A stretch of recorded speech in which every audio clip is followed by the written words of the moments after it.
Welcome back to another episode of MotoGP Mac, and in today's episode we're going to talk about the Jerez Friday, and I'm going to talk about the combined times here from FP1 and FP2. So Quartararo leads the way, from Bastianini, from Bagnaia, from Martin, from Nakagami, from Brad Binder, from Paul Espargaro, from Alex Rins, from Vinales, Miller, Zarco, Mir, Alex Espargaro, Morbidelli, Oliveira, Alex Marquez, Luca Marini, Bezzecchi, Marc Marquez in 19th, Dovizioso in 20th, Gigi Antonio 21st, Bradl, Gardner, Darren Binder and Lorenzo Salvadori bringing up the field in 25th. Now you will notice that Raul Fernandez did not make today's session, and he won't make the race weekend.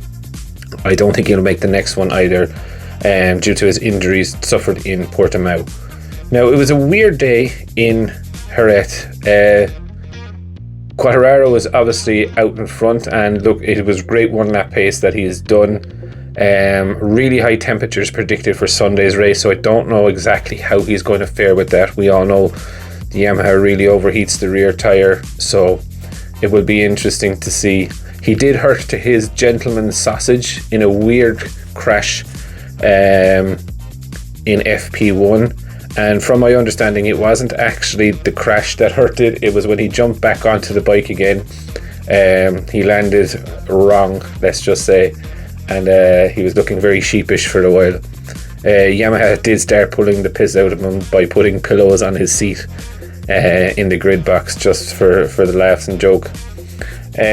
Marc Marquez also had a weird experience. Crashed twice in three corners. First one just lost the front in a Marquez moment. Nothing major within the crash. He was up again in second. The second one was a little bit weird, alright. It looked like he hit a damp patch. Now there was a couple of damp patches in Jerez, even though that it was in good weather. But he hit a damp patch as he was recovering to the pits, and he crashed again. Now he did have to finish off on bike 2 because bike 1 didn't get back, and if I'm honest, that was kind of the story of that for him. It was just a weird session, but tomorrow's FP3 is going to be crucial for all riders. And being Jerez, it's all very, very close on pace wise. If we remove the fastest laps done at the end, the top 20 was covered by a second, so that gives you an indication of where we're going tomorrow.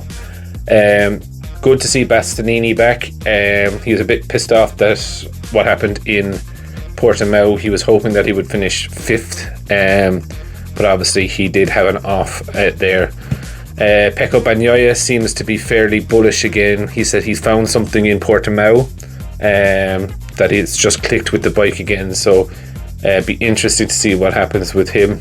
The two Suzuki's, Rins and Mir, 8th and 12th overall, but they dominated the FP1, and then did slip back when it was the single lap pace, which does happen to Suzuki. Even in pole position or pole position shootouts, they tend not to be able to do that fast lap. But regardless of that, I still do think that they're on race pace wise, they're very, very fast, and they're very, very much up there. Great inter-team battle going to happen between those guys. Also a good weekend for Nakagami so far, straight into Q2 as we speak. But look, tomorrow's FP3 session will bring it out. Miller in the top 10 again, Zarco in the top 10. Jorge Martin, who I definitely do think now needs a good result in Ducati. Yes, he has maybe signed for Ducati and whatever, but he still needs a strong weekend.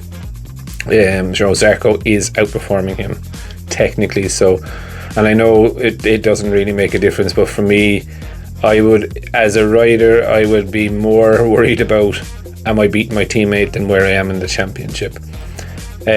Good solid weekend as well for Brad Binder so far. Really interesting to see how they fare in the really, really high temperatures Sunday, and I think that's really is going to be the story of the race that's coming up, is going to be the track temperature on Sunday and how do they manage that. But anyway, tomorrow, who am I going to go for My pole man.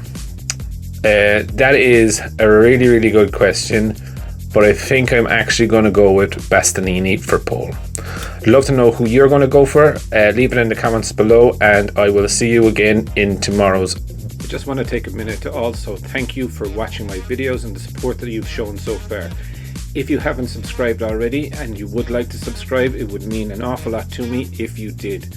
I'm starting this channel realistically so that we can all enjoy MotoGP together, with the aim of streaming a live video when the GP races are on.